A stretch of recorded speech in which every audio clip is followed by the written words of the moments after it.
on a un souci, ça fait un moment avec WhatsApp. Donc, on a du mal à envoyer des, des liens à tout le monde, comme on le faisait auparavant. D'où certaines personnes remarquent qu'elles ne reçoivent plus certains liens et consorts. Parce que quand on envoie certains liens Zoom, par sécurité, ça bloque certaines choses. D'où il est important de se rassurer que tout le monde soit dans le groupe de l'église. Donc Monia, Paula, je vois, ça fait un bon bout de temps que je vois Inel. Inel, bonsoir. Je n'ai plus l'image en tête de qui est-ce qui est derrière. Mais bonsoir Inel, j'espère que vous allez bien.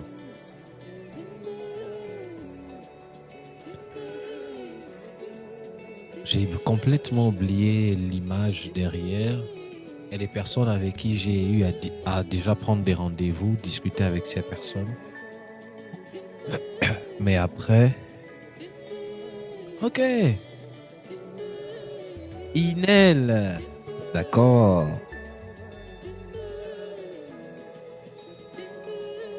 Oh, donc Inel, toi tu es de la maison. Que Dieu te bénisse. Ok, que Dieu te bénisse, tu es de la maison. Tu as juste changé de chambre. Sinon, c'est de la même maison. D'accord. Alors, merci, que Dieu vous bénisse.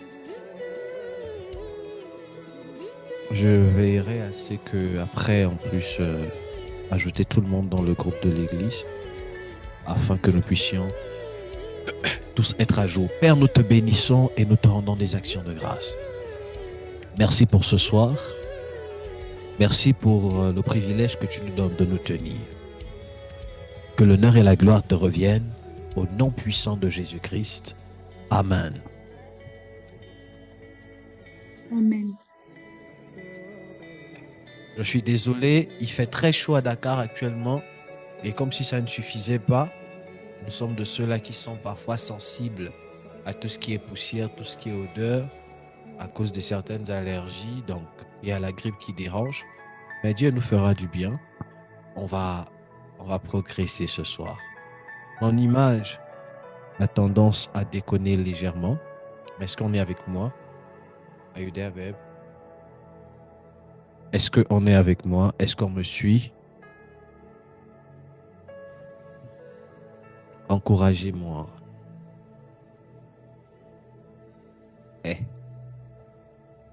Encouragez-moi. Ok, qu'est-ce que nous avons eu à dire hier? Qu'avons-nous dit hier? Qui peut me faire un résumé de ce dont nous avons parlé hier? Allons-y, prenons la parole. Monia, j'ai vu une main levée. Tu avais quelque chose à dire?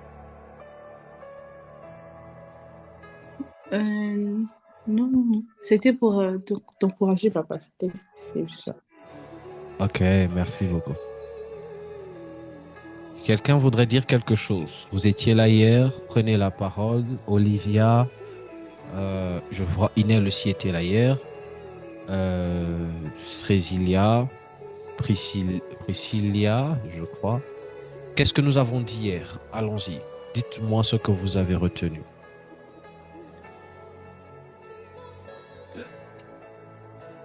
Shalom à tous. Shalom.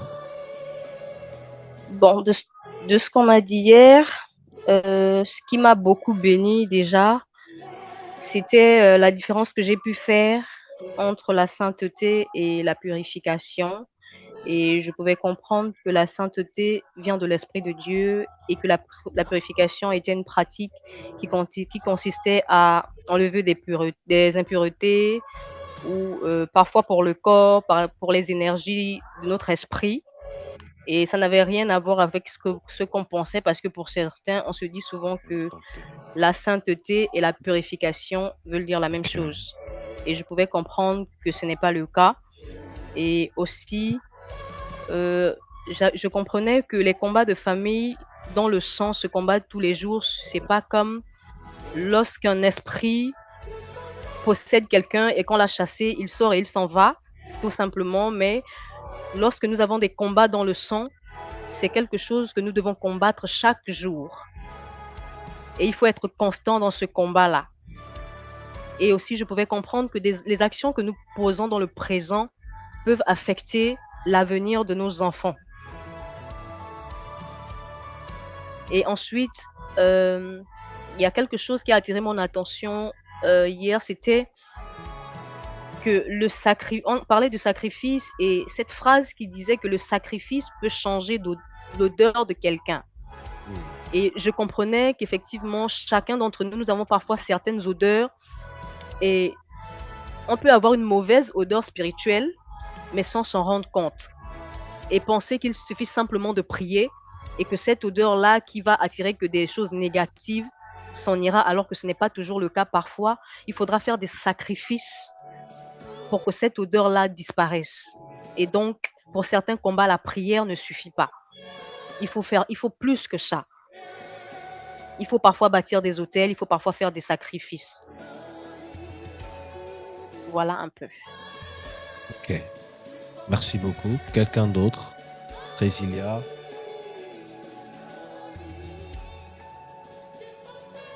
Qu'est-ce que vous avez retenu d'hier?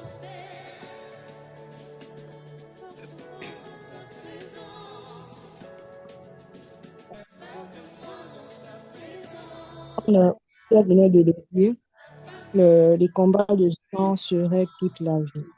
Il n'y a pas une durée bien déterminée. Également que les actions que nous posons aujourd'hui influencent le comportement de nos enfants. Vous avez également dit hier que pour sortir des combats de famille, il faut, en outre de bâtir des hôtels, changer de raisonnement. Come on. Yes. Changer de mode de raisonnement. Effectivement. Qui d'autre? Inel, Eli, Elijah. Qu'est-ce qu'on a retenu d'hier? Prenez la parole. On va prendre une ou deux personnes encore. Pour ceux qui étaient là hier. Priscilla, prenez la parole.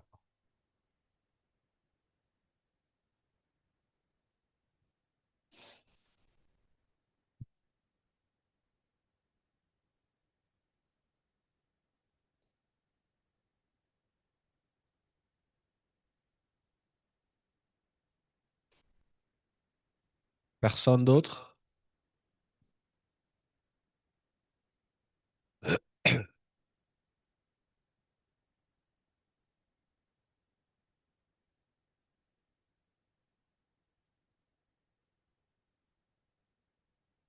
Une dernière personne?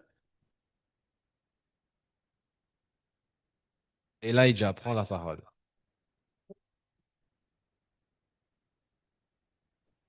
Bonsoir à tous. Bonsoir. Hier, ce que j'ai pu retenir, le prophète a dit qu'il y a des dimensions où les combats de famille peuvent agir comme un envoûtement, que les combats de famille, les combats de famille sont, c'est quelque chose qui c'est, comment dire,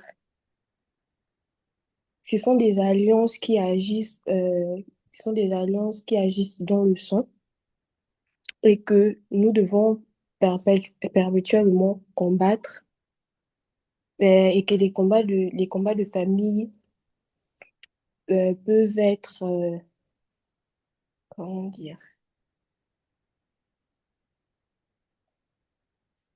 je sais- Vas-y, dis-le comme tu l'entends. Ça peut être quoi? euh, que les combats de famille peuvent être la procrastination, Ok. euh, on peut dire.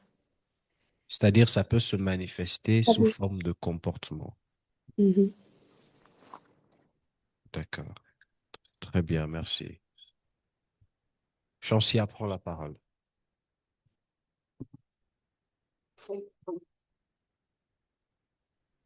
Bonsoir tout le monde. Bonsoir.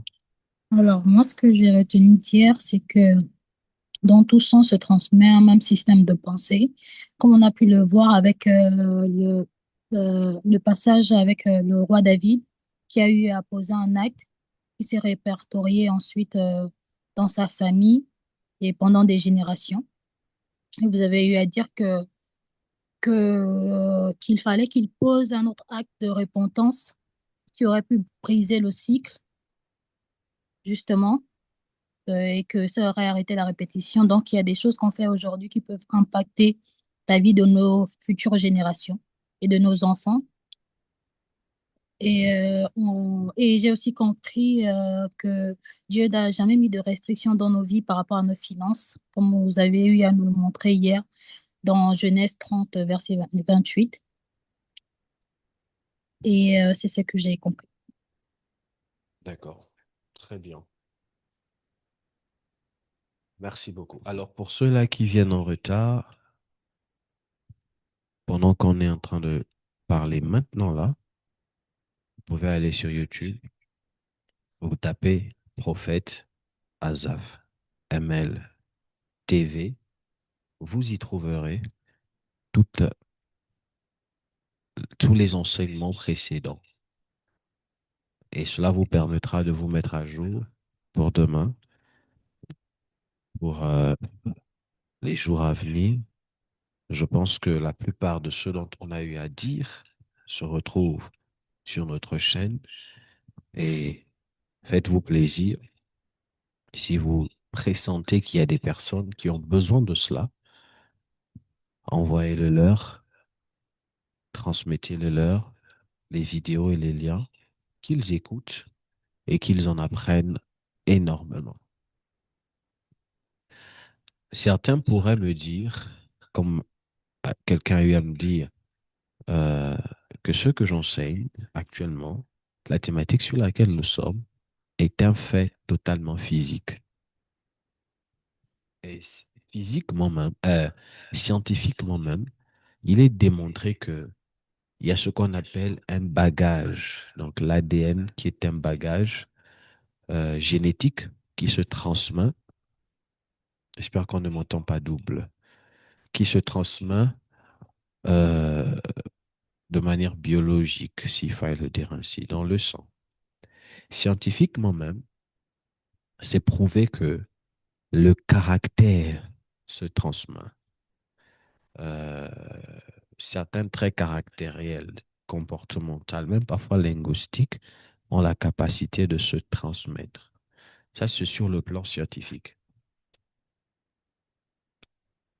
Mais ce que la science ne sait pas, que moi je viens de leur informer, c'est que au-delà des traits caractériels qui se transmettent, il y a aussi des esprits. Et ça, c'est ce que la science ne sait pas. Et derrière tout caractère se cachent des esprits ou des entités. Parce que tout caractère, quand vous prenez le soin de vous observer, vous allez vous rendre compte que derrière tout caractère se cachent des émotions. Vous allez rencontrer des personnes qui sont parfois de nature très violente. Quand vous regardez dans leur famille, vous allez vous rendre compte que à la violence est rattachée une émotion de colère, par exemple. Or, là où il y a des émotions, il y a des esprits. Vous devez comprendre ça. Là où il y a des émotions, il y a des esprits. Je le reprends. Là où il y a des émotions, il y a des esprits.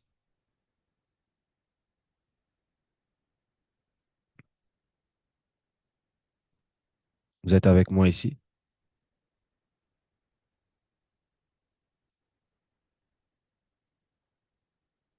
Est-ce que quelqu'un est avec moi? Amen. Ça, non, l'autre. Yeah. Merci. Glory to God. Donc là où il y a des émotions, il y a des esprits. C'est la raison pour laquelle, quand vous regardez les textes, vous allez vous rendre compte que, non, je ne parle pas de texte. Quand vous regardez la vie courante, vous allez vous rendre compte que la plupart des personnes qui sont des pions très faciles pour la sorcellerie sont des personnes qui sont de nature très colérique. Pourquoi? Parce que les émotions établissent ou sont une base de prédisposition. Là où on met des émotions, là où les émotions ont l'habitude de s'y installer, vous allez remarquer que cela donne accès à certaines dispositions. Des personnes qui sont de nature colérique ont une prédisposition à tout ce qui est violence. Les personnes qui sont de nature, je vais dire ça comment, qui sont très joyeuses, très calmes, ont certaines prédispositions à la douceur, à la bienveillance. Ceux qui sont de nature colérique sont violentes.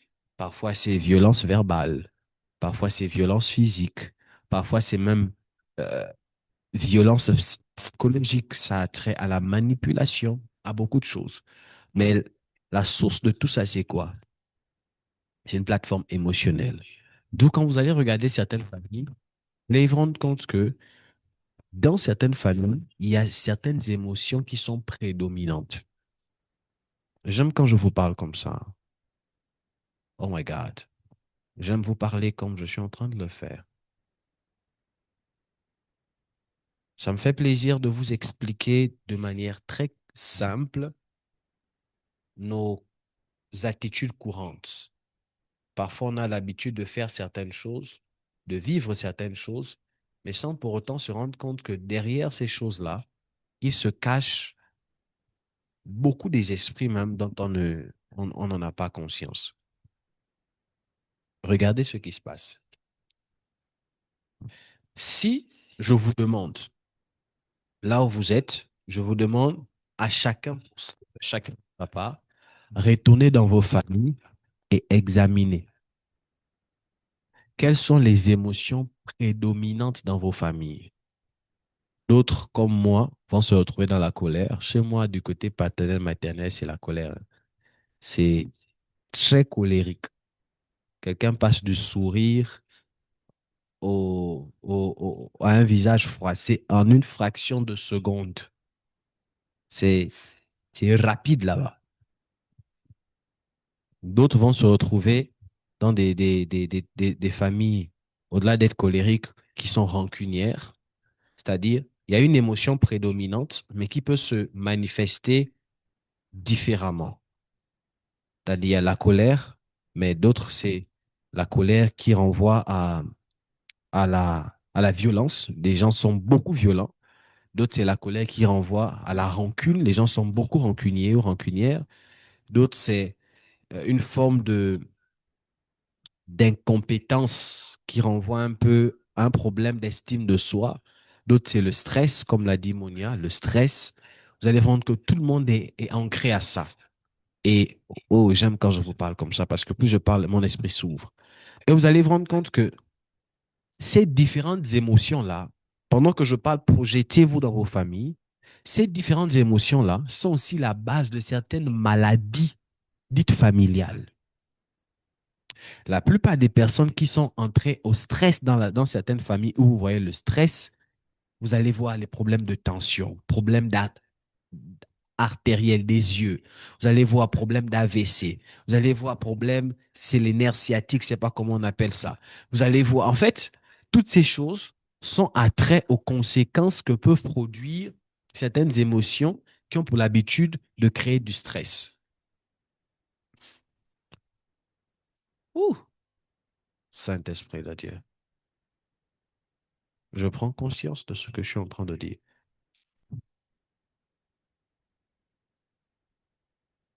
Et, comme si ça ne suffisait pas, merci Saint-Esprit, chaque émotion qui crée des comportements vient aussi avec des formes d'addiction. Donc, vous allez voir des familles dans lesquelles les hommes, à cause d'une certaine émotion, ça crée un certain comportement, un certain caractère qui donne accès à certaines addictions. C'est-à-dire, certaines personnes aiment s'évader dans la colère. Mon image déconne, hein, je m'en excuse. D'autres aiment s'évader dans la bière, la boisson.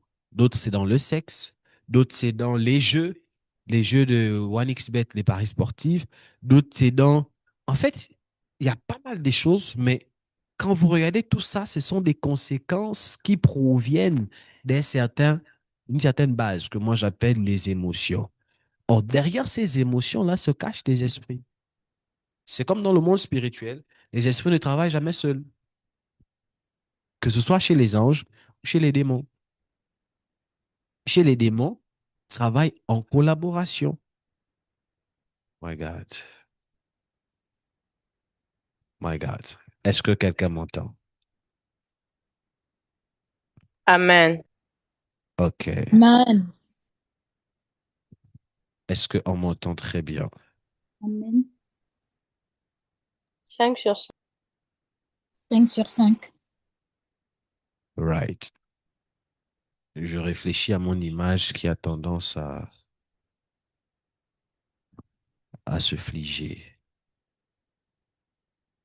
Donc, ça va? OK, merci, chérie. Donc, vous allez vous rendre compte que ces choses-là, je disais, les démons travaillent en partenariat. Je prends un exemple. Le démon du vol. Je vous pose une question. Le démon du vol, selon vous, il travaille avec quel esprit? Quels sont les esprits qui peuvent travailler avec l'esprit du vol? Ou quel est l'esprit majeur qui travaille avec l'esprit du vol? Selon vous.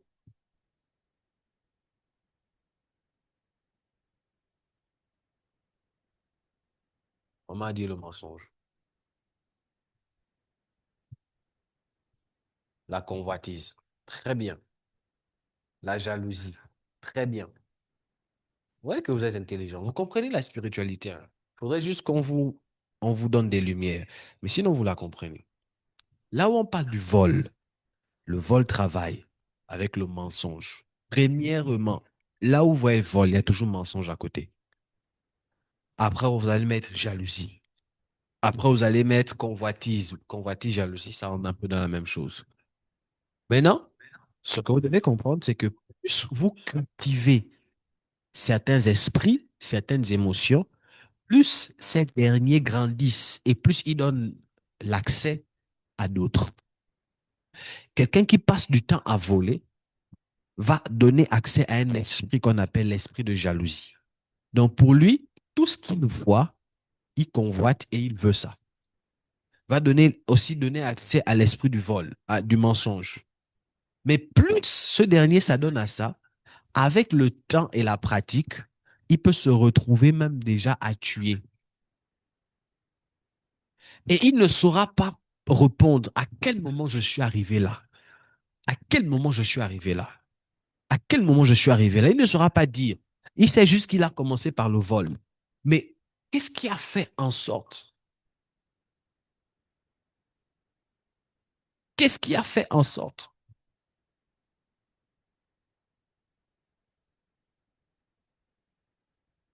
Nous, dans les choses de Dieu et dans le monde en général, une personne, quel est l'exemple encore que je peux prendre là? L'envie, par exemple, ou le fait de se voir toujours inférieur, manquer de confiance en soi, c'est dangereux. Une personne qui a une forme de timidité ou le stress par exemple, quelqu'un qui vit trop dans le stress peut donner la porte à une forme de timidité ou la timidité donne la porte à une forme de stress, vice-versa, peu importe. Et ça peut faire en sorte que la personne développe aussi une forme de comportement introverti. Donc la personne devient introvertie, malgré le fait qu'elle est douée des capacités, mais elle est introvertie. Et ça, par exemple, ça peut être la conséquence de quoi? La conséquence d'un environnement dans lequel elle a grandi. Donc, sûrement la personne a grandi dans un environnement où on passait le temps à la lapider, à la rabaisser. Et ça l'a emmené à développer un certain comportement où la personne ne supporte pas les remarques. Quand on lui donne des reproches, elle se recoquifie, elle boude. Et après, ça donne naissance à des formes de colère. Mais comme elle est de nature timide, c'est du genre, elle n'exprime pas ses émotions, elle garde tout ça pour elle. Elle se tue à petit feu. Et ça peut créer beaucoup de choses. Ça peut créer des maladies, comme ça peut créer des bombes à retardement. Ça veut dire, ça va être quelqu'un, elle va accumuler, accumuler, accumuler. Le jour où elle voudra s'exprimer, elle le fera très mal. Et là où elle avait raison, elle se retrouvera à avoir tort. Le comportement, c'est un tout, c'est comme un système. Le monde spirituel, c'est un tout, c'est comme un système. Et vous devez comprendre ces choses. C'est la raison pour laquelle, parenthèse que j'ouvre, que je ferme rapidement, on n'évolue pas dans la vie quand on fait beaucoup de choses. On évolue dans la vie quand on se concentre sur une seule chose. Changer une seule chose dans sa vie est tout suffisant pour apporter une transformation dans toute sa vie. Parce que dans le monde dans lequel on vit, tout est relié. C'est un ensemble de systèmes. Et dans la spiritualité également. D'où quand on parle de la loi, des combats des familles et consorts, c'est un ensemble de systèmes. Ça fait en sorte que là où vous êtes là, vous avez reçu de vos parents certaines prédispositions à certaines émotions. D'autres, c'est la colère, d'autres, c'est l'envie, d'autres, c'est la jalousie, d'autres, c'est le Congo, ça. Maman ne sait pas garder les secrets, l'enfant aussi ne sait pas garder les secrets. Ça fait toute une famille des Congosas, des Congoseuses. Fais l'erreur de te confier à une personne. Tout le monde est déjà au courant. Mais façon dont le Congo ça marche avec l'hypocrisie. Et ceux qui ont l'habitude de faire des papatos des vies des gens là, façon, ce sont des hypocrites dangereuses ou dangereux. Elle fait semblant d'être ton ami, mais en réalité, quand tu tournes le dos, elle te mange derrière. Vous voyez comment tout travaille avec ça. Et ça travaille aussi avec l'esprit du mensonge. Tout est lié. Tout est lié. Donc, si vous prenez le soin d'analyser vos familles, il y a des choses que vous allez remarquer qui sont là. Et quand vous remarquez ces choses-là, votre objectif, c'est de les travailler. Parce que la science peut dire, oui, les caractères se transmettent, le comportement se transmet, mais la science ne peut pas expliquer la spiritualité derrière les caractères. C'est impossible. Eux, ils peuvent juste expliquer l'hérédité et consommer. Ils sont limités à un certain niveau. Il faut un homme élevé spirituellement pour expliquer comment deux personnes de la même famille peuvent avoir un même raisonnement et répéter les mêmes choses. Deux personnes qui ne se sont jamais connues. C'est là où vous allez voir certains membres de la famille dire, toi, tu ressembles trop à ton grand-père. On a l'impression que c'est ton grand-père qui est revenu. D'où certaines personnes croient à la réincarnation. De telle en sorte que le petit-fils, vous n'avez jamais vu des fils où il a 12 ans, mais ce sont des vieux dans le corps des enfants. C'est-à-dire, il a 9 ans, mais dans sa façon de raisonner, de se comporter, vous avez l'impression que c'est le grand-père qui est décédé là-bas qui est revenu. Il est comme un vieux, mais dans le corps d'un enfant. Comment on explique ça? Comment la science peut expliquer ça? Comment les hommes peuvent expliquer ça? Moi, j'ai une réponse. C'est l'hérédité. Et bon, je n'avais pas prévu en parler ce soir. Ce soir, je vais vous parler sur le sacrifice, mais je vais ouvrir là. Je vais ouvrir encore le pan. Dans l'hérédité ou dans les combats des familles, de nature, nous tous, on reçoit le sang de la famille. Maintenant, quand vous ajoutez la notion de... Comment on appelle ça, chérie? Homonyme. Quand vous ajoutez la notion de l'homonyme, non, ça c'est mon homo, c'est mon homonyme. Vous amplifiez certaines choses. Vous donnez une certaine direction au sang. Ça voudrait dire que si vous donnez naissance à un enfant, l'enfant hérite des biais génétiques. L'enfant hérite d'un certain bagage dans le sang. Mais en dépit de ça, quand vous dites encore à l'enfant, bon, toi, tu seras l'homonyme de ton père ou bien de ton grand-père, vous donnez le nom, le sang prend une information. Le sang va chercher dans sa base de données grand-père là.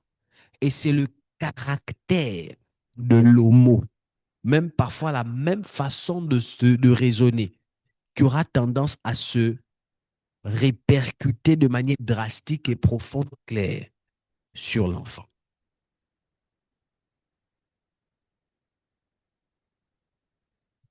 Ce que j'ai dit, c'est clair. Vous arrivez à me c'est clair, chérie? Maintenant. Oh, je sens que l'Esprit de Dieu est en train de m'amener quelque part. Et si je veux vous aider, je vais vous aider. Dieu nous a fait grâce et Dieu peut faire grâce à certaines personnes. Je vous ai dit que l'un des moyens de briser les combats, de sortir des combats de famille, je vous ai parlé des hôtels, je vous ai parlé des actions que l'on pose. Parmi les actions que l'on pose, l'une,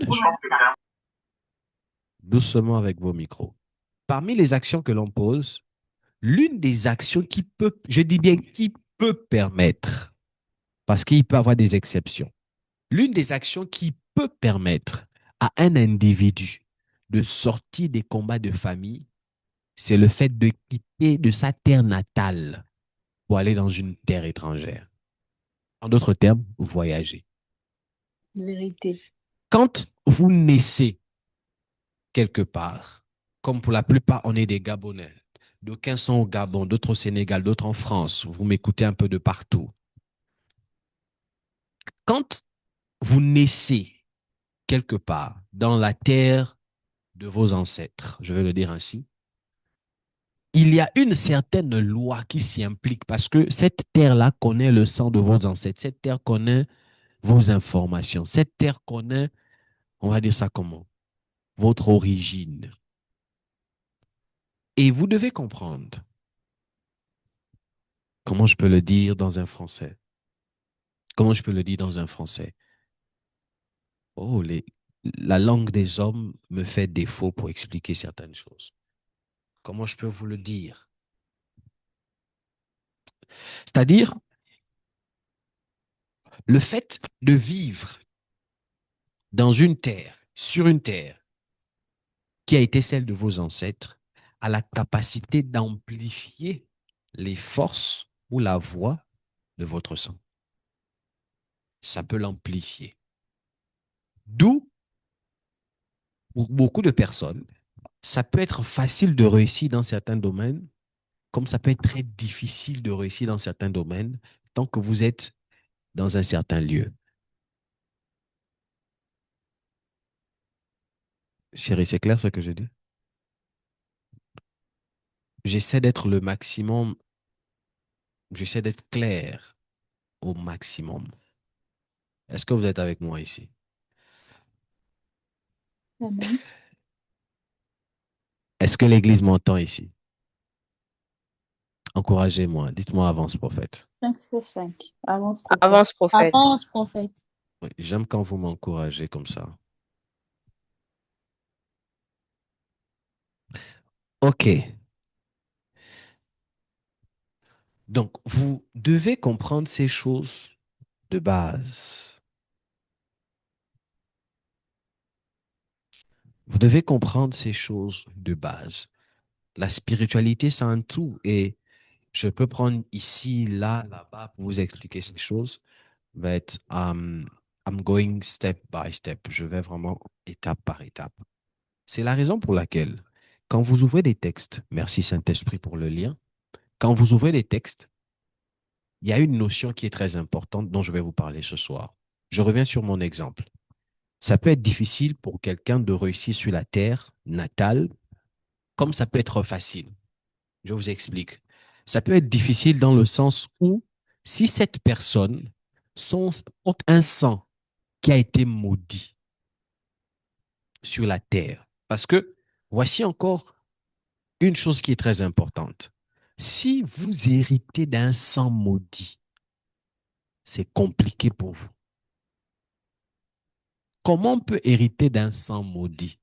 Je prends un exemple.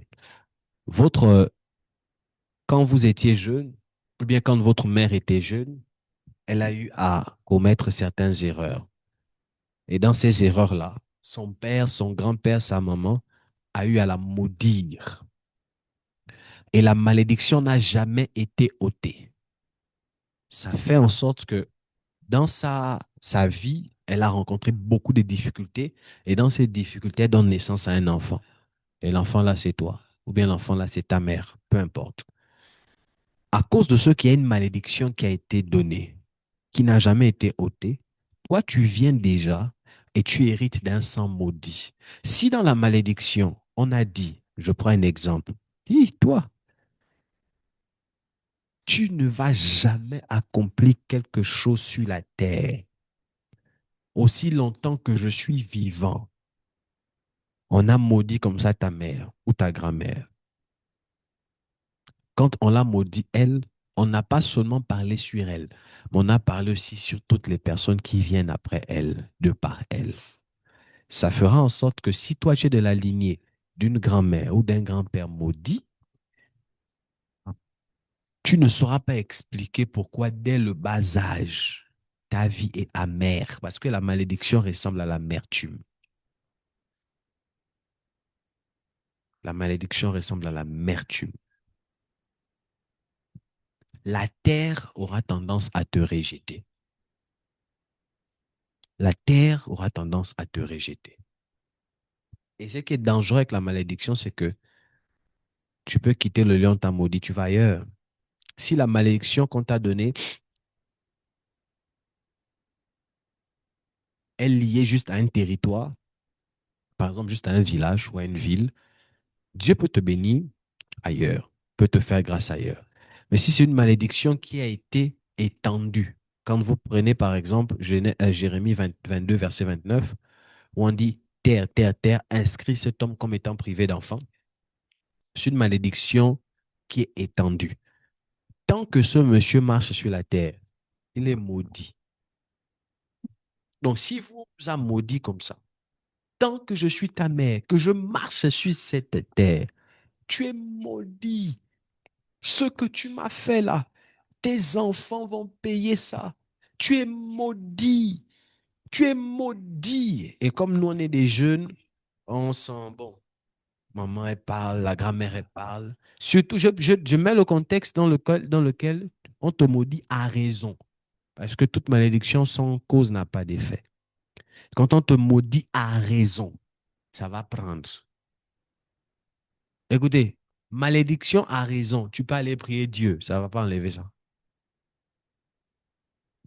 On te maudit à raison, va prier Dieu. Ce qui ôte une malédiction s'appelle bénédire. Bien dire, bénédiction. On n'enlève pas la malédiction par la prière. Et là, tu vas aller où tu vas aller, la terre va te rejeter. Parce que tu as été maudit. Parce que tu as été maudit. Je referme cette parenthèse. Je vous donne un témoignage pour entrer dans un autre point. Vous me suivez? C'est cohérent?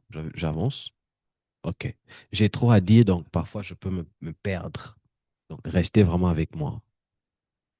Quand je quitte le Gabon en 2018, mon père spirituel m'appelle. Il me fait un rituel. J'ai dormi dans son bureau, je crois, pendant toute une nuit. Je suis rentré dans son bureau à peut-être 16h, 17h. Je suis ressorti le lendemain. Je suis resté avec lui pendant un long moment. Il m'a parlé, il m'a expliqué, il m'a parlé, il m'a expliqué, il m'a parlé, il m'a expliqué. Des choses très profondes. Des choses très profondes. C'est la raison pour laquelle je dis parfois à certaines personnes, on ne commence pas le ministère, le business ou certaines choses comme ça, même le voyage. Quand je suis arrivé, il m'a donné des instructions parmi lesquelles il m'a dit, quand tu arrives, la première chose que tu fais, c'est mon père. La première chose que tu fais, tu enlèves les babouches. Quand tu descends de l'avion, tu enlèves la bouche, tu marches pieds nus et tu parles. Ce jour-là, j'ai fait erreur de voyager, j'étais en chaussures. D'où, moi, quand je quitte un pays, je prends l'avion pour aller dans un pays nouvellement arrivé, j'ai pris l'habitude de ne plus voyager en... C'est comme, bon, c'est moi, je ne voyage plus en chaussures, je mets mes babouches, chaussettes. Si ça me pique, je mets ma culotte ou bien je voyage simplement. Et une action qu'il m'a demandé de faire, je l'ai fait. Pourquoi je vous dis ça? Parce que vous devez comprendre que même quand on quitte un pays pour un autre, les amis, on ne réussit pas dans un pays comme ça. Le pays se possède. Le vrai mot, c'est les rituels. Il y a des rituels que l'on fait. C'est ça le vrai mot. Si ça dérange certaines personnes, je suis désolé. Jésus dit, quand vous irez dans une maison, si la maison vous accueille, entrez, bénissez-la, que votre bénédiction demeure, je paraphrase. Mais si elle ne vous accueille pas, secouez votre poussière de pied. Dans un autre texte, on dit, là où fleura la plante de votre pied, je vous le donne en héritage. On possède une terre en la piétinant. Maintenant, ça dépend de comment tu piétines. Tu peux marcher sur une terre mais ne pas la posséder.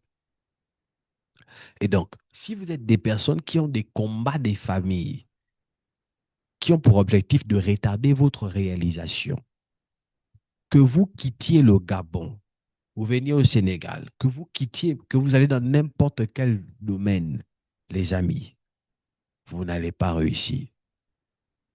Parce que les combats là veilleront à ce que vous ne puissiez pas réussir. La terre, tant que vous ne l'avez pas possédée et que vous n'avez pas eu à traiter ces choses, la terre vous sera difficile. Est-ce que ce que j'ai dit, c'est clair? Est-ce que ce que j'ai dit, c'est clair? Amen. Amen. Maintenant, j'aimerais dire quelque chose à quelqu'un. Je rentre sur mon message de ce soir. Et j'en parlerai peut-être en 30 minutes ou au moins. Église, écoutez-moi. Je le dis directly comme ça. Je le dis directement comme ça.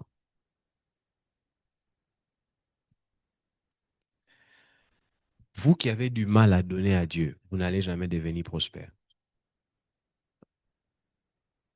J'ai beaucoup aimé ce que un de mes frères a dit, le révérend Firmin, que vous connaissez, que j'aime beaucoup. Il a dit, quand on est pauvre, on n'épargne pas, on sème. Moi, je prends sa parole, je change certaines choses. J'ai dit, quand on est pauvre, on n'épargne pas, on sacrifie. Vous qui avez la main du peigne afro, là, je le dis direct, vous n'allez jamais devenir prospère. Deuxièmement, il y a des combats que vous ne pourrez jamais vaincre. Parce que dans la loi de la prospérité, dans le chemin de la prospérité, il y a une loi fondamentale qui est universelle. C'est le sacrifice. Et même le monde nous l'enseigne. Nous sommes au Sénégal. Je le dis, je suis prophète Azaf ML. Sur 100% des Sénégalais, 99% des Sénégalais ont des marabouts qu'ils consultent. Qu'ils soient catholiques ou pas. Aucun véritable Sénégalais ne commence un business si marabout n'a pas parlé.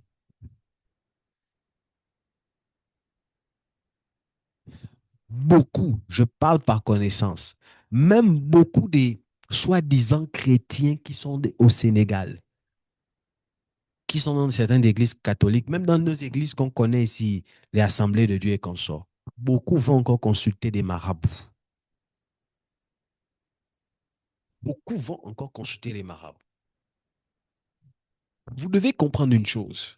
Le sacrifice est l'un des principes fondamentaux qui travaillent sur l'ascension de quelqu'un. La foi, c'est la raison pour laquelle être un chrétien et que tu dis, Je plains trop les chrétiens. Excusez-moi, je suis trop écœuré des chrétiens qui sont trop chrétiens et qui sont d'une charne. Comment on dit ça dans le français? Je ne sais pas si ça existe, je vais créer mon mot. D'une charnellalité. Hein? C'est-à-dire d'une vie charnelle terrible. Des chrétiens stupides, ignorants. Et il faut les voir. Le Seigneur voit le cœur. Oh papa, Dieu voit au cœur. Alléluia. Respectons la parole, papa. Dieu dit, papa. Alléluia. Je suis fils de pasteur. Je viens d'une certaine église, d'une certaine assemblée, qui est égale, qui est comme les assemblées de Dieu. Et c'est dommage ce que je vais dire, mais je connais certains pasteurs aujourd'hui, je dis bien je connais, qui sont des francs-maçons cachés. Même des pasteurs aujourd'hui, beaucoup d'hommes de Dieu sont entrés dans des sectes. J'en connais. Pas on m'a dit, je connais. J'en ai discuté avec certains. Et ça me fait mal parce que je me dis, on n'enseigne pas la vraie spiritualité aux chrétiens. On passe le temps à vous parler des choses qui sont élémentaires. Et de l'autre côté aussi, vous aimez ces choses parce que vous ne voulez pas grandir. Vous ne pouvez pas vouloir réussir et vous êtes allergique quand on parle d'argent et de sémences. Vous ne pouvez pas vouloir réussir et vous êtes allergique quand on parle d'argent et des sémences. Il n'existe aucun président qui n'a pas un marabout. Pour nous qui sommes des Gabonais, on a une preuve palpable. Lui, il a même créé une section où c'est que les gens qui sont courts, là, qui va consulter. Il fait semblant d'aller dans les églises, dans les machins, mais il a une section des gens courts qui consultent. Toute une autorité. C'est-à-dire, ça ne vous dit rien même. Nous qui sommes au Sénégal, on connaît qu'ils peuvent prendre les lois là. Si dans la ville sainte, ils ne sont pas allés consulter là-bas et que lui n'a pas donné l'autorisation, les lois qu'ils peuvent prendre là seront vaines. Je vous pose une question. Ce que je vais dire peut-être va déranger quelqu'un. Entre un président et celui qui établit le président, qui est plus grand?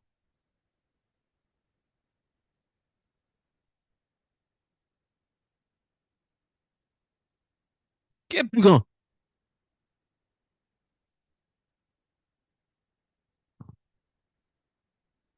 Répondez-moi.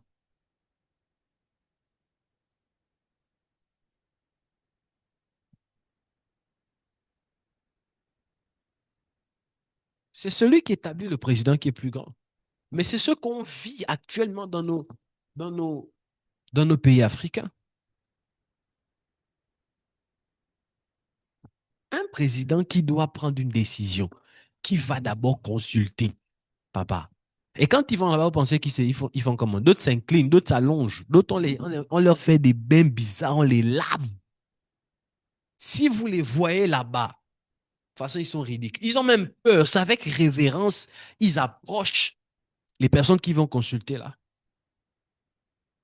Un président, il a des pères spirituels ou il a un père spirituel, il sacralise. Il en a besoin pour diriger un pays. Toi, tes études, ça bat de l'aile. Ton entreprise, ça bat. D'abord, même entreprise, même tu n'as pas. Tes petits trucs que tu fais, vente des crêpes, vente des glaces, vente des mèches, ça bat des ailes. Donc, c'est à peine ça marche, à peine c'est compliqué. Tu as des bons partout, les gens qui te doivent, ça n'avance pas. Et tu t'amuses avec la spiritualité et le sacrifice. Je reviens sur un point que j'ai eu à dire. Pourquoi on donne des offrandes? Pourquoi on donne des offrandes? Qui peut me rappeler les 5 piliers principaux pour lesquels on donne les offrandes?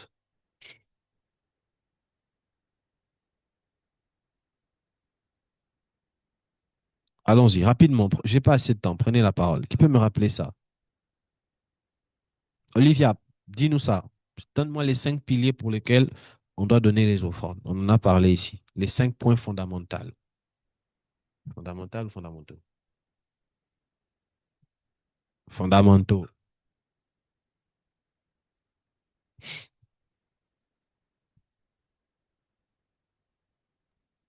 Parfois, la foi, la reconnaissance, hum, l'honneur, je pense. Non, toi, tu ne peux même pas me dire tu penses. Il ne faut pas penser. Ça doit être ce que tu dis là, c'est ça. Tu penses comment? Je suis convaincue déjà pour la foi, la reconnaissance et l'honneur. La foi, la reconnaissance et l'honneur. L'honneur, oui. Quoi d'autre? Je réfléchis. Il y en avait 5. Si tu n'arrives pas, Srézilia prend la parole.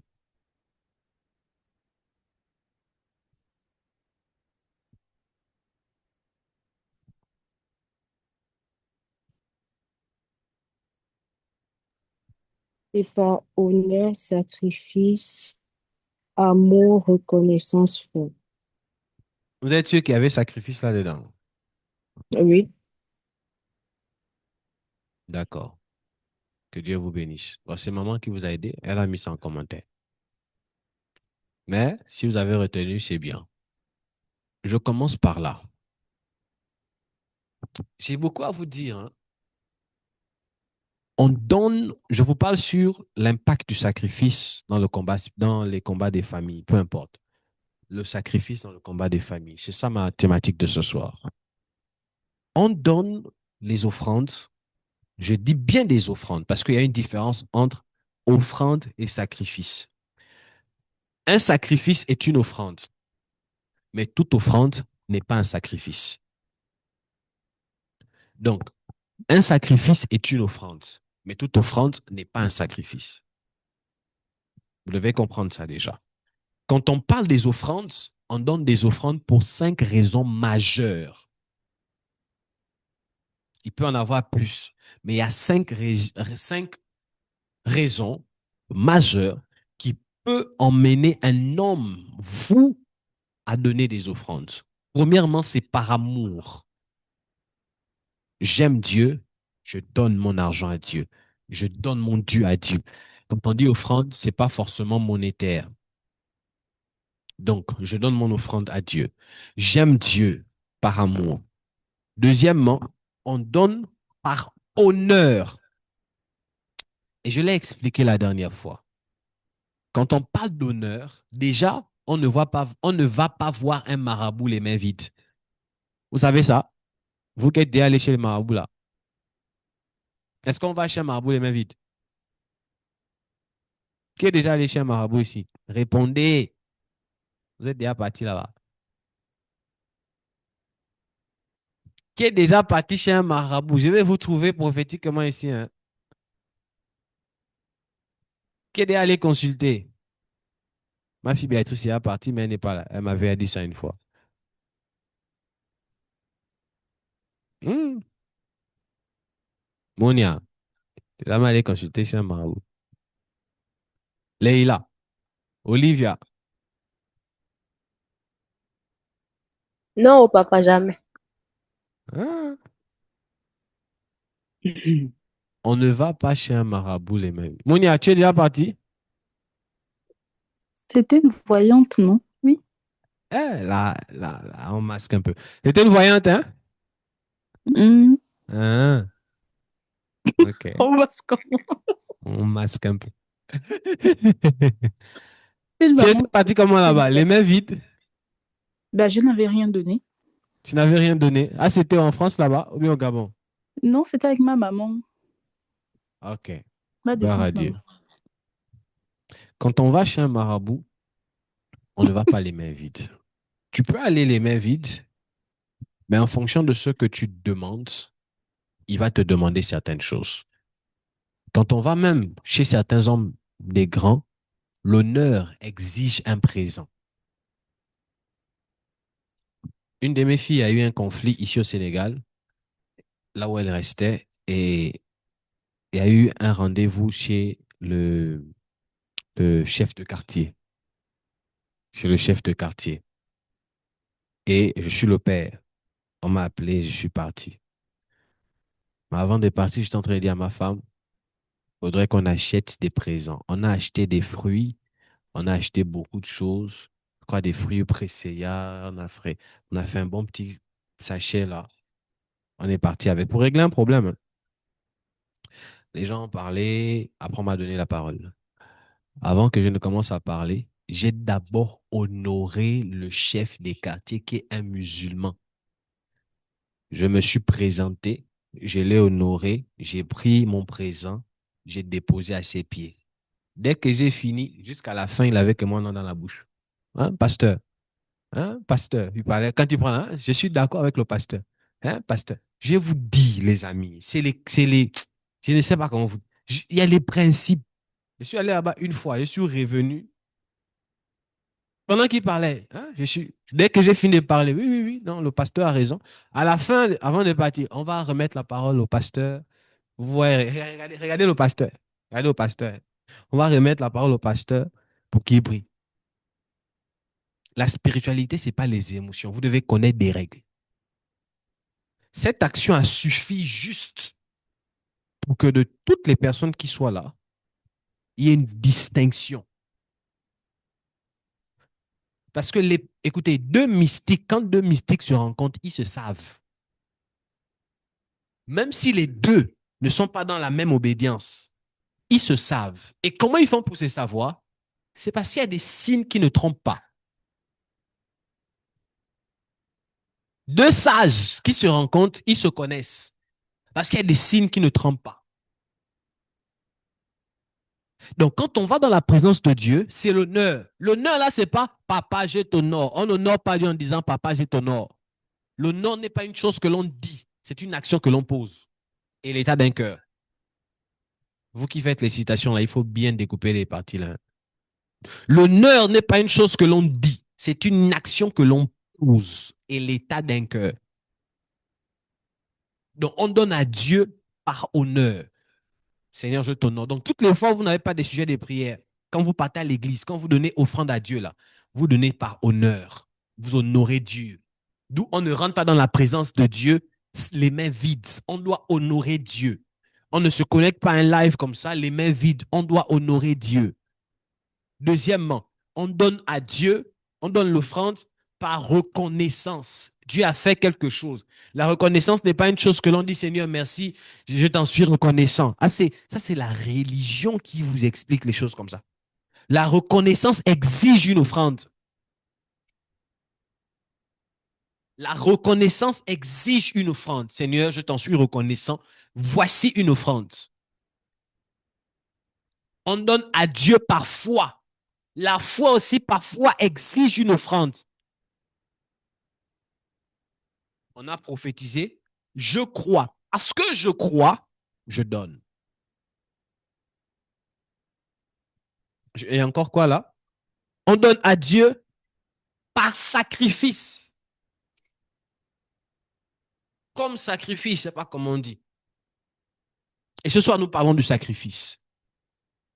Maintenant, le sacrifice, c'est une offrande que l'on offre à une divinité pour quelque chose de précis. Le sacrifice c'est le canal par lequel on peut établir des échanges. Le sacrifice est on dit une échange, n'est-ce pas, chérie? Un échange, merci. C'est un échange entre ton état présent. Comment je vais le dire? Celui qui sacrifie achète des choses dans le règne spirituel. Par le sacrifice, tu as la possibilité d'acheter des choses dans le règne spirituel. Par le sacrifice, tu as la possibilité de faire des échanges. C'est la raison pour laquelle, je le dis, aucune personne ne monte en ascension dans la spiritualité sans la notion des offrandes. Parce que dans les b.a.-ba de la spiritualité, quand tu veux quelque chose, tu dois d'abord donner. Tu donneras jusqu'à ce que quand tu auras fini de donner, tu te donneras. Tu ne pourras jamais te donner si tu n'as pas d'abord donné. Il est difficile à des gens de se donner parce que les gens n'ont jamais donné. Les premiers pas en amour entre un homme et une femme, avant de se donner, on donne d'abord. Et tout homme vous dira, avant d'avoir une femme, il donne d'abord. Toute femme vous dira, avant qu'elle ne se donne, elle reçoit d'abord. Et vice-versa, elle donne aussi. Le principe, le principe dans l'ascension de la spiritualité commence d'abord par donner. Et quand tu atteins le summum de donner, se donner devient facile. Dans les sectes, c'est quoi? Quand on commence d'abord, on dira quoi? Il y a des petits sectes exotériques, on va d'abord vous demander de donner les poules, amène un chien, amène... ça existe. Hein? Après, on va vous demander, bon, sacrifie un membre de ta famille. Le summum, on te dira, donne-toi. Le club des millionnaires explique ça avec beaucoup de précision. Quand vous regardez Seth, on lui a d'abord demandé de donner certaines choses. Il a tellement donné, Victoria, il a donné, bébé, il a donné. Mais à un moment donné, on lui a dit maintenant, donne-toi. Et quand si vous vous souvenez de la partie où tous sont assis, il y a le vieux qui monte ce qu'il a en tête, il a la tête, l'autre monte le pied. C'est une partie où chacun a arrivé à un standing où il s'est donné. L'image là me revient. Il y a des gens là, il ne faut pas avoir peur dans le sommeil. Hein. On a rappelé Seth. Pour ceux qui ont suivi, c'est un film jusqu'aujourd'hui, je ne peux jamais suivre ça seul. Et surtout pas la nuit. C'est terrifiant ce film-là. Jusqu'aujourd'hui, quand je regarde, tu sens des énergies, tu sens que ça, et puis, ils sont rentrés en transe pour faire ce film. Ils ont eu des problèmes avec ce film. C'est même ce film-là qui a fait en sorte qu'on les a interdits de produire d'autres films. Ils ont eu des problèmes parce qu'ils ont révélé des choses qui sont vraies. Allez-y consulter l'histoire, vous verrez. Maintenant, qu'est-ce qui se passe quand on sacrifie? My God. My God. Déjà, vous devez comprendre. Quand on parle de sacrifice, on ne sacrifie que dans tous les genres de sacrifices que vous allez voir, il y a deux domaines. Soit c'est à Dieu, soit c'est au démon. Ou si vous voulez, à Satan. Démon là, maintenant, dans démon là, il y a plusieurs divinités. Il y a d'autres qui sacrifient à Baal, il y a d'autres qui sacrifient à Astarté, il y a d'autres qui sacrifient à la voiture, d'autres qui... Donc là-bas, les démons, là-bas, ils sont nombreux. Mais pour nous qui sommes en Christ, on a conscience qu'on ne sacrifie qu'à un seul Dieu, Jésus-Christ de Nazareth. Déjà, il faudrait établir la base. Parce que ça peut prêter à confusion. Le sacrifice, qu'est-ce que c'est? C'est la capacité. Quand on vient dans le monde spirituel, c'est la capacité à se dépouiller, à offrir à une divinité dans le but de recevoir d'elle en échange. Quand on sacrifie dans le but, on sacrifie à une divinité dans le but de recevoir d'elle en échange.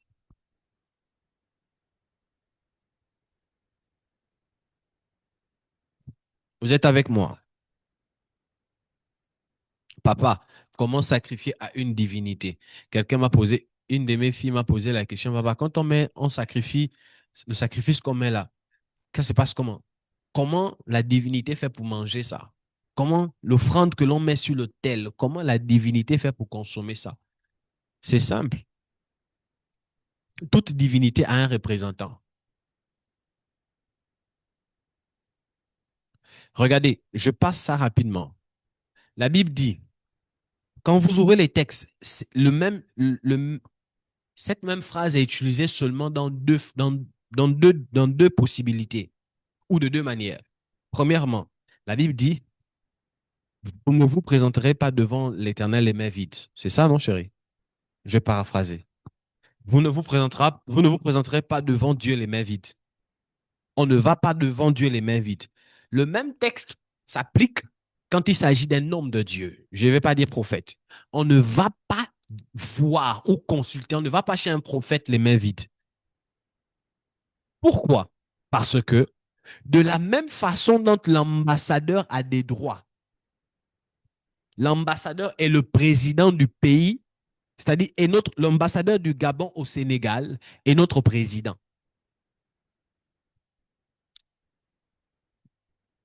De la même manière que les nations ont des ambassadeurs, Dieu aussi a des ambassadeurs. Et ces ambassadeurs s'appellent des hommes de Dieu.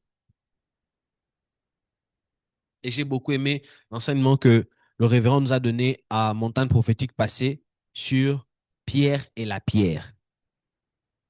La révélation qui te manquait. Pierre et la pierre. Si vous avez compris ça, vous comprendrez ce que je suis en train de dire. Et même quand vous ouvrez les textes dans l'Ancienne Alliance, il y avait le peuple, il y avait les sacrifices, les sacrificateurs, et il y avait les souverains sacrificateurs. Donner à Dieu se fait en donnant à l'homme de Dieu. Est-ce que c'est clair ici? Est-ce que c'est clair? C'est comme quand vous partez, non, parce que ça, parfois, ça fait des trucs, des choses bêtes. C'est comme quand vous partez chez, chez les Nganga, les marabouts. Le Nganga va te dire, apporte 1 kilo de gibier, apporte 4 poules. Il va te dire que c'est l'esprit qui demande, les entités demandent. Pose la question au Nganga. Bon, les entités vont manger ça comment? Les entités demandent oui, mais on amène ça à qui? C'est au Nganga, c'est au marabout que vous amenez. C'est lui qui sait ce qu'il fera de ça. Toi, ton rôle, c'est seulement de dire, je veux ça. Moi, je veux prospérer. Voici mon offrande. Il y a d'autres doléances même où ce n'est pas toi qui demandes l'offrande. C'est le Nganga qui te dit, apporte ça. Mais ça, si on fait ça en Christ Jésus, on va nous lapider. Et pourtant, ce sont des choses qui sont vraies. Parce que vous, en fonction de ce que vous demandez, vous ne connaissez pas le poids que cela peut demander, l'équivalence sur le plan spirituel, physique. Or, il n'y a qu'un homme spirituel qui peut te dire, tu veux un enfant, la demande que tu veux là, il faut tel genre de sacrifice afin d'équilibrer. Maintenant, le sacrifice, je reviens, le sacrifice, c'est une offrande, quelque chose que l'on donne à une divinité dans le but de recevoir d'elle quelque chose. Mais ce que l'on donne doit être équivalent, proportionnel à ce que l'on veut recevoir. Tu ne peux pas vouloir le mariage et tu vas dire, papa, voici mon sacrifice des 50 000. J'ai des combats contre le mariage, papa. Le mariage est compliqué dans ma famille, papa. Tu apportes un sacrifice de 50 000. Ce n'est pas possible. Deuxièmement, la portée du sacrifice ou la portée de l'offrande, une offrande peut être considérée comme un sacrifice en fonction de la position sociale de celui qui sacrifie. Ça, je dois bien expliquer ça. Une offrande peut être considérée comme un sacrifice en fonction de la position sociale, en fonction des moyens de celui qui sacrifie. Qu'est-ce que je suis en train de vous dire? Je vous dis simplement ceci.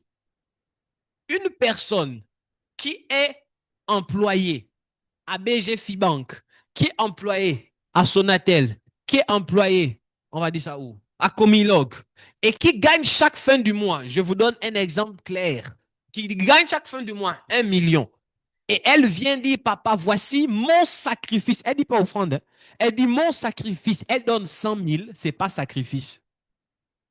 Papa, je donne 100 000, je veux bâtir, ou bien j'apporte mon sacrifice, je veux que le Dieu m'ouvre le ciel par rapport au mariage, par rapport aux enfants. Vous et moi, est-ce que les 100 000 là sont sacrifices? Est-ce que c'est un sacrifice? Est-ce que c'est un sacrifice? Je sais pas. Répondez-moi. Est-ce que c'est un sacrifice?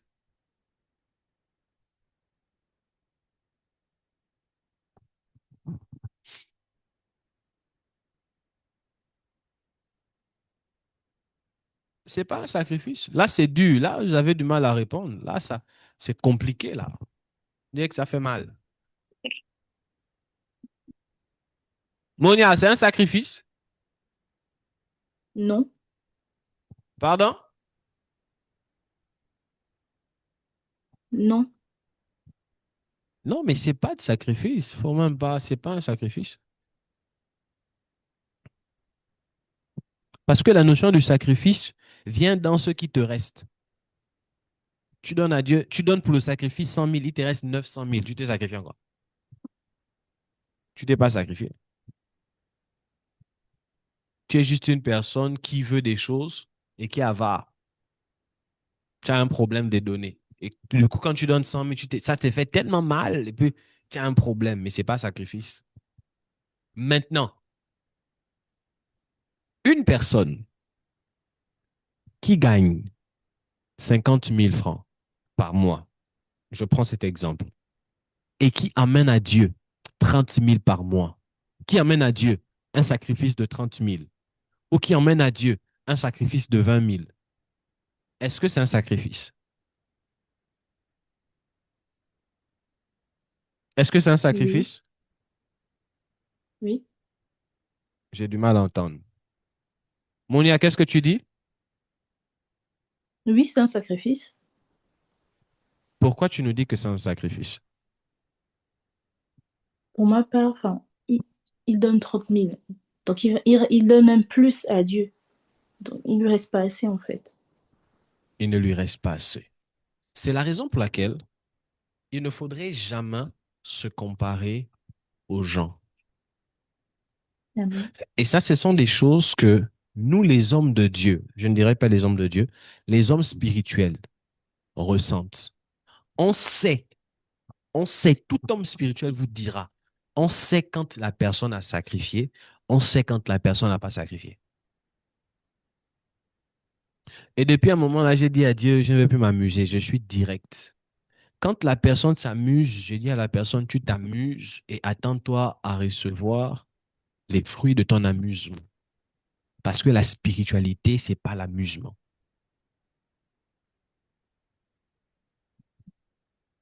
Ce n'est pas un sacrifice.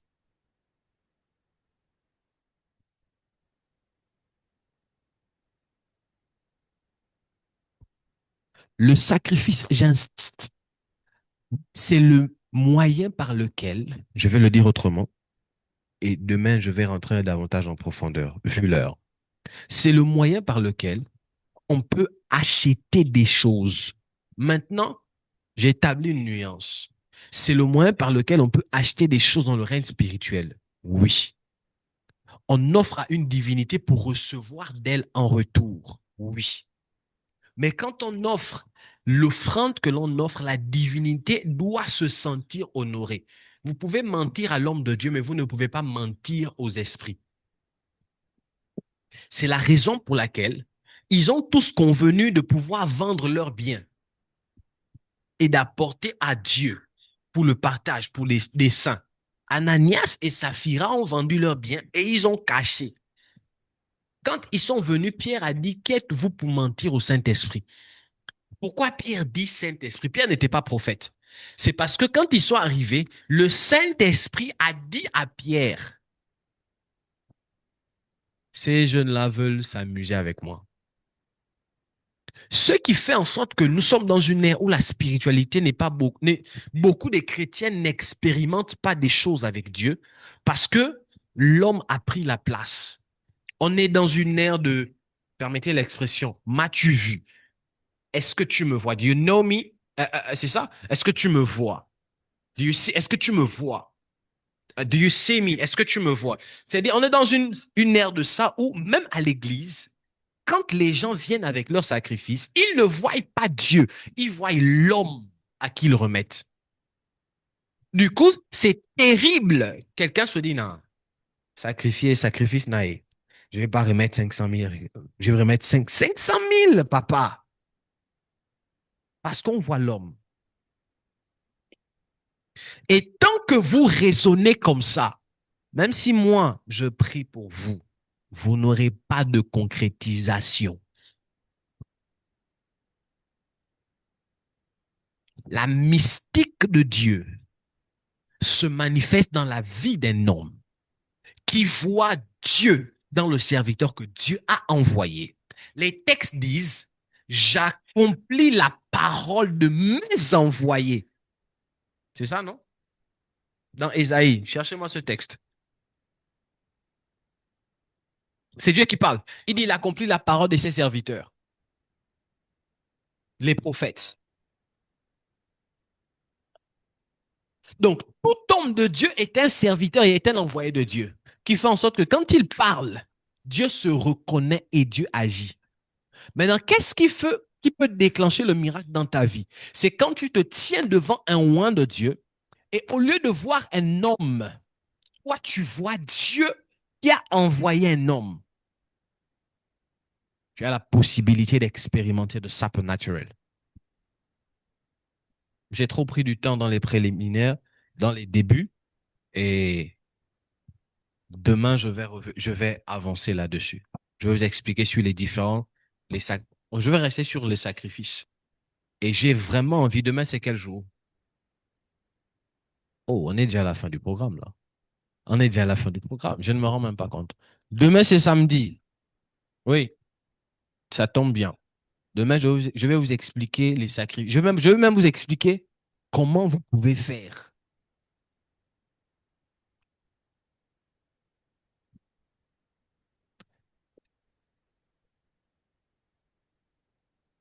Je vais vous expliquer les sacrifices demain. Je vais vous expliquer ça. On t'a arraché ton poste au travail. On a mis quelqu'un d'autre qui parfois n'est même pas compétent.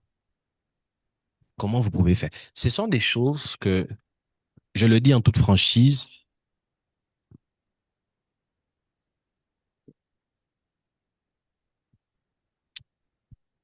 demain, je vais vous expliquer ces choses. Alléluia. Alléluia. Amen. Ésaïe 44, verset 26. Merci. Je confirme la parole de mon serviteur et j'accomplis ce que prédisent mes envoyés. Ouais. Est-ce qu'il y a des questions? Est-ce que vous avez des questions?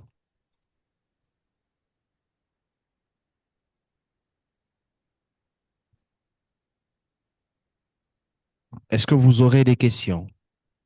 Vous avez des questions?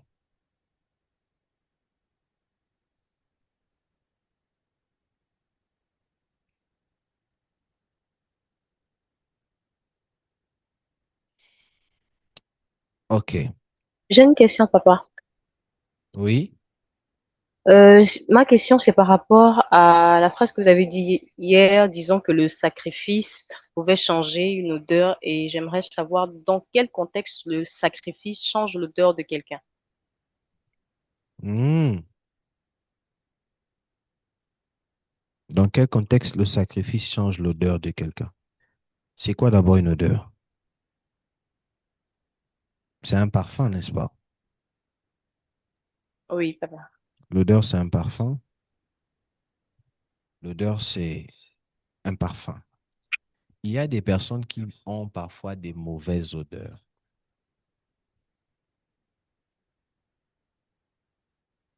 Par le sacrifice. Maintenant, l'odeur que tu as reçue peut être... OK. Tout homme compose avec des odeurs. La prospérité a une odeur.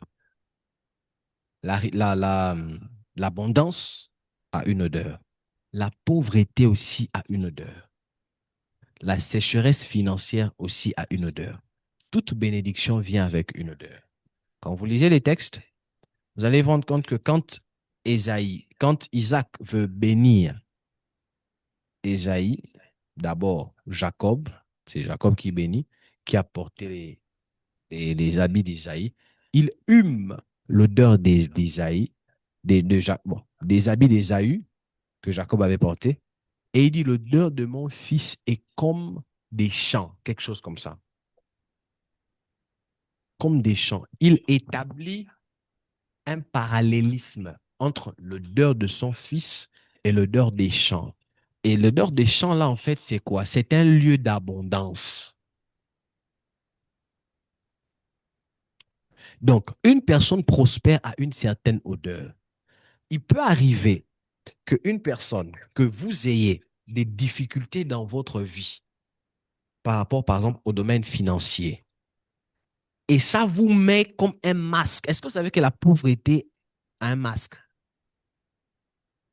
Et la pauvreté aussi a une odeur. Vous allez voir des belles personnes, des bels hommes, des belles femmes, des belles filles. Mais quand tu les vois, en les regardant sans prophétie, tu sais voir que c'est la souffre. Elle est belle, elle a un bon parfum.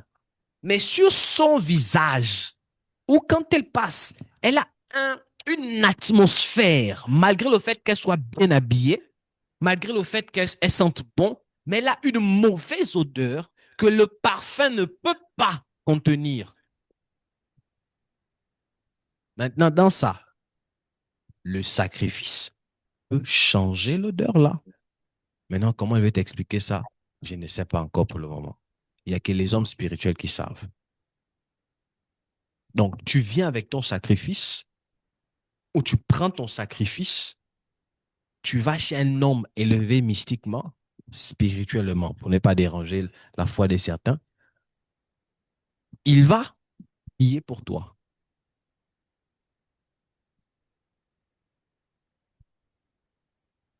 Et il peut te demander de poser certaines actions.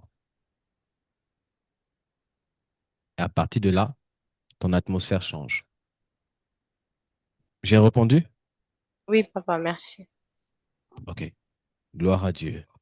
Est-ce qu'il y a une autre question? Oui? Maman a une question. Non, non, vas-y. Allez. Maman a une question.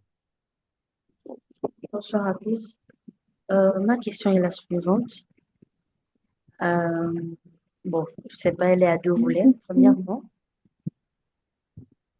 est-ce que c'est possible pour une famille, bon, quand je dis famille, je parle particulièrement de la mère et du père, est-ce que c'est possible de mettre au monde un enfant qui n'hérite aucun combat, que ce soit du côté de la mère ou du côté du père, c'est-à-dire les parents ont pris le temps de pouvoir voilà, vaincre ces combats. Et dans le deuxième volet, est-ce que c'est possible, bon, je pense que c'est un peu la même chose, c'est possible d'arriver à une génération où en fait des combats n'existeront plus. C'est-à-dire que si ces derniers rencontrent des combats, c'est peut-être des combats, je sais pas, liés à la vie ou à de mauvaises décisions personnelles, mais pas forcément découlant du cadre familial. OK. Est-ce que c'est possible que des parents mettent au monde des enfants qui n'héritent pas des combats? Non, c'est pas possible. Déjà, c'est pas possible parce que euh, la notion d'hérédité ne peut pas être sautée. On hérite toujours. Maintenant, il peut y avoir une exception. L'exception, c'est laquelle? C'est que les parents peuvent, c'est-à-dire les combats peuvent être minimes. Il y a des familles dans lesquelles le papa a tellement travaillé, il a tellement été exemplaire, quand les enfants viennent, les enfants ont peu de difficultés. OK, je vous donne un exemple. Une mère ou un père ou une mère qui lègue aux enfants une entreprise familiale à 1 milliard d'euros chaque fin du mois, et un père et une mère qui mettent des enfants à l'école dont les enfants vont chercher le travail, est-ce qu'ils auront le même problème? C'est la même chose. Ils n'auront pas les mêmes problèmes. C'est la même chose. Donc, un parent ou des parents qui ont eu à travailler dans leur vie, qui ont vraiment eu à se distinguer dans leur vie, ils vont laisser aux enfants un certain héritage qui permettra à ce que quand les enfants arrivent, quand on parle de l'héritage, c'est pas forcément négatif, hein. Donc, ça peut être positif. Donc, ils vont laisser aux enfants un certain héritage qui permettra à ce que les enfants auront moins de combats. Parce que les parents ont pris le temps ont pris assez de temps pour travailler ça de leur vivant. Donc, quand les enfants arrivent, les enfants commencent directement à un certain niveau. Je vais prendre donc un exemple que j'ai déjà eu à prendre une fois. Si on prend par exemple l'enfant des Messi, moi je suis de l'équipe des Messi. Si on prend l'enfant des Messi et puis on prend vous, vous êtes l'enfant de votre papa et de votre maman, est-ce que vous avez les mêmes opportunités? Entre les enfants des Messi et vous, les enfants de Kumba, les enfants de, donnez-moi les noms, Bouosso, les enfants de euh, euh, Mustapha, peu importe, votre père, vous n'avez pas les mêmes opportunités que les enfants de Messi. Pourquoi? Parce que le papa qu'on appelle Messi a tellement travaillé dans sa vie que le jour où Messi part, il a tel... Écoutez, j'ai l'habitude de dire à certaines, j'ai une citation qui dit euh, l'élévation du père constitue des portes, des ouvertures d'opportunités pour des fils. Plus un père est élevé, plus il crée des opportunités pour ses fils.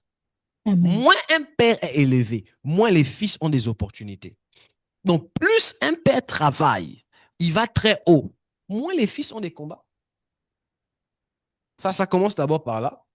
Maintenant, hormis ce fait, sauf si dans la gloire du père, il y a certains combats dans lesquels il n'a pas travaillé par rapport aux addictions. Ça peut suffire pour faire tomber les enfants. Mais un père qui a pris le temps à travailler sur lui avec sa femme afin de laisser un bon héritage caractériel aux enfants. Quand les enfants viennent, ça ne veut pas dire qu'ils n'auront pas certains combats, hein. Ils auront des combats, mais les combats seront minimes. Ils iront vite. Tu me suis un peu? J'ai répondu. Est-ce qu'il y a une autre question?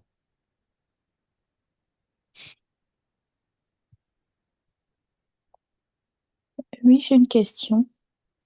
Oui, Monia. Ma question par rapport à la malédiction.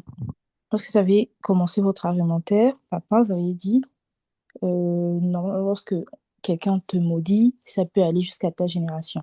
Mais ma question est de savoir, est-ce qu'une malédiction sans fondement ou encore, en fait, sans fondement peut avoir des faits, en fait.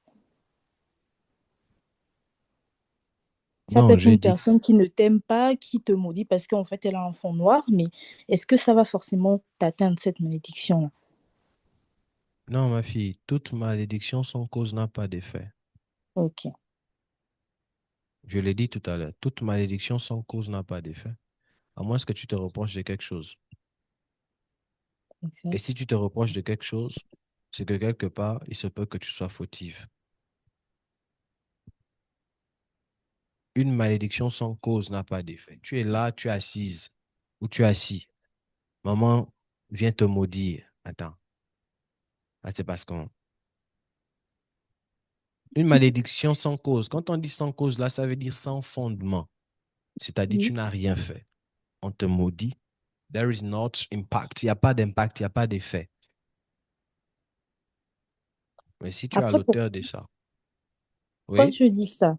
Pourquoi je dis ça? Je me rappelle mes 2 premières années, lorsque je suis arrivée en France, mhm, c'était tellement difficile, tellement difficile. Je ne comprenais pas. Et je rêvais tout le temps une femme en colère. Je ne sais pas pourquoi. Je cherchais même, je dis, mais c'est qui cette femme en colère là qui... Et même, vu que j'étais à la fac avant, parce que là, j'ai dû terminer, reprendre à zéro pour aller en école, jusqu'à dû à faire grâce, j'ai trouvé l'alternance. Mais j'étais à la fac, les choses que tu comprenais, le droit que tu comprenais bien. Et quand tu arrives, par exemple, à la veille des examens, je rêve de cette femme et quand je vais composer, j'oubliais tout. Mais donc, je me dis, forcément, il y a eu quelqu'un qui m'a maudit quelque part parce que ce n'était pas possible. Donc, parfois, j'essaie toujours de comprendre comment ça se fait qu'il y a des personnes qui arrivent à nous mettre une certaine malédiction ou je ne sais pas. Mais comment ça se fait en fait? Si surtout tu n'as rien fait, mais comment une personne arrive à te maudire? Je sais pas. Ok, ça, c'est pas la malédiction. Si tu D'accord. vois une femme en colère ça, c'est pas la malédiction. C'est autre chose. Et qu'est-ce que c'est? Ça peut être de l'envie. Et qui parle de l'envie parle de la sorcellerie. Mhm. Donc, comment je vais dire ça? C'est hier ou avant-hier que j'ai parlé un peu des étoiles. Quand j'ai esquissé ça, j'ai pas mis du temps. Là où on parle de la manipulation des étoiles, on parle de la sorcellerie. Donc ça, c'est pas une malédiction. Si vous voyez une femme en colère, peut-être, je dis, peut-être, parce que ça, il faut encore fouiller, on n'a pas le temps. Peut-être la femme est peut-être en colère parce que, bon, vous êtes parti en France et elle ne voulait pas que vous puissiez aller en France. Peut-être, voilà, peut-être il y a quelque chose, une jalousie, ou bien les gens sont contre votre épanouissement et la personne fait les maquiona, c'est comme ça, hein, chérie? Elle fait la Mhm. sorcellerie. Donc, ce qui fait en sorte que quand vous dormez, vous voyez une femme qui est en colère et parfois vous-même, vous ne savez pas. Quand quelqu'un est en colère, quand vous savez pourquoi la personne. Quand quelqu'un est en colère contre vous et que vous êtes fautive, vous Mhm. savez pourquoi la personne est en colère. Mais si vous voyez une personne qui est en colère sans que vous ne sachiez pourquoi, vous n'avez rien fait, la personne est juste en colère, elle peut être en colère, c'est une colère qui est la conséquence d'une jalousie. Et là, ce qu'elle fait, c'est la sorcellerie. Et ça peut vous atteindre si vous Mhm. n'êtes pas suffisamment forte spirituellement. Ça peut vous atteindre. Elle aura tendance à retarder certaines choses. Ça peut vous retarder. D'où ce que vous avez expliqué, vous oubliez certaines choses et qu'on sort. Donc, ça peut aussi être cette conséquence-là. Amen. C'est bon? On peut avancer? Oui. Ok, gloire à Dieu. Merci pour votre patience. Nous allons nous séparer ici ce soir. Demain, nous revenons toujours sur la notion du sacrifice. Je n'ai pas dit grand-chose à cause du temps et je vous donne rendez-vous demain. Qu'à cela ne tienne, vous retrouverez l'enseignement sur YouTube, sur nos canaux habituels. J'aimerais que vous puissiez inviter un maximum de personnes et connectez-vous plus tôt demain. Demain, c'est samedi. On termine dimanche. Je rappelle que j'ai demandé à des gens d'avoir du miel. Dimanche, il y a une action et une recommandation que je vais vous donner avec du miel. Dimanche. Vous allez prier sérieusement avec du miel. Et il y a des personnes, quand vous allez le faire, vous allez expérimenter certaines choses. Vous allez voir. Vous allez ressentir un avant et un après. Sérieusement. Et demain aussi, pour les personnes qui ont des soucis dans la prière, Olivia, il faut me rappeler ça. Toutes les personnes qui ont des difficultés à prier, je vais vous aider en vous donnant une recommandation qui vous permettront de pouvoir, de savoir comment prier pour rehausser vos moments de prière. Voici les différents canaux par lesquels vous pouvez acheminer vos offrandes. On a PayPal, on a Wave pour ceux qui sont en Afrique. Voilà. Choisissez les canaux qui vous plaisent le mieux. Je prie dans le nom de Jésus que le Dieu qui nous a permis d'être là ce soir vous bénisse au nom puissant. J'ai failli oublier. Je prie pour les offrandes et après je donne la parole aux annonces. Père, bénis ces offrandes, bénis les mains de toutes les personnes qui ont donné ou qui vont donner. Je prie que tu bénisses le fruit de leur travail et que ces personnes ne manquent de rien. Dans le nom de Jésus-Christ, Amen. Je donne la parole pour les annonces.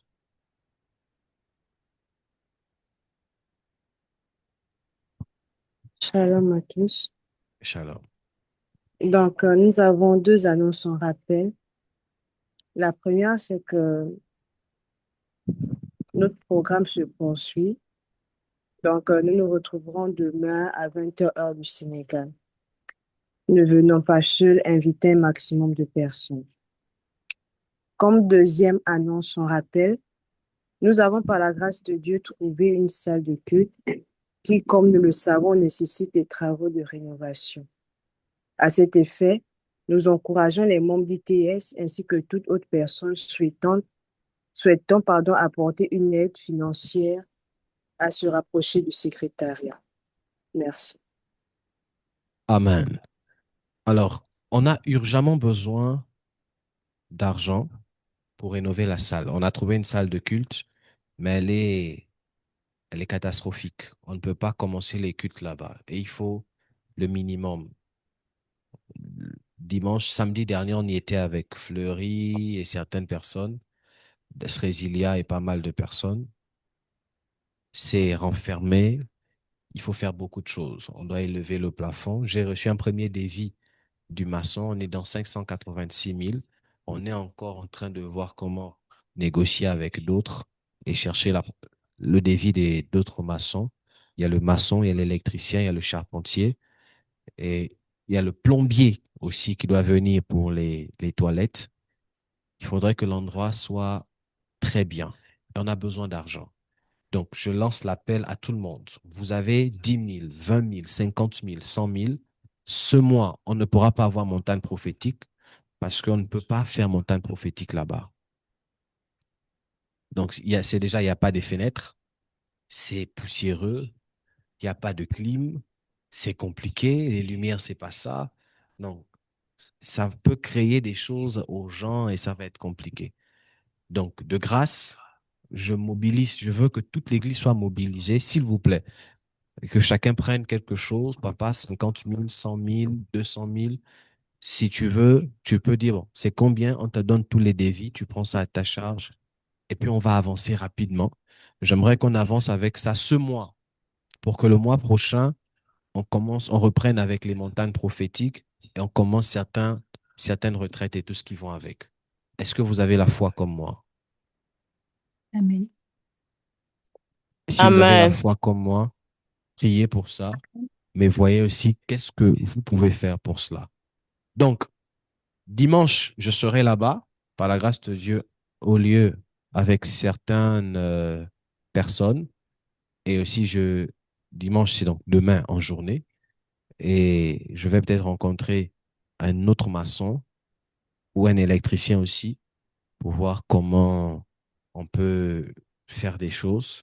Donc, j'appelle vraiment à tout le monde. C'est urgent. Il faudrait qu'on le fasse rapidement.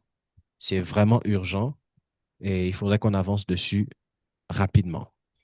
Je prie que mon Dieu vous bénisse. Vous êtes bénis au nom de Jésus. Euh, que cette nuit soit une nuit de gloire pour vous. Que vous ne manquiez de rien. Que vous soyez couverts dans le sang de l'agneau. Au nom de Jésus-Christ.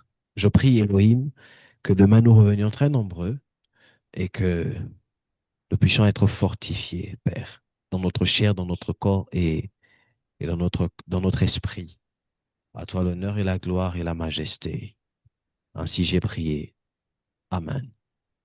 Shalom à tous. À demain. Amen. Shalom.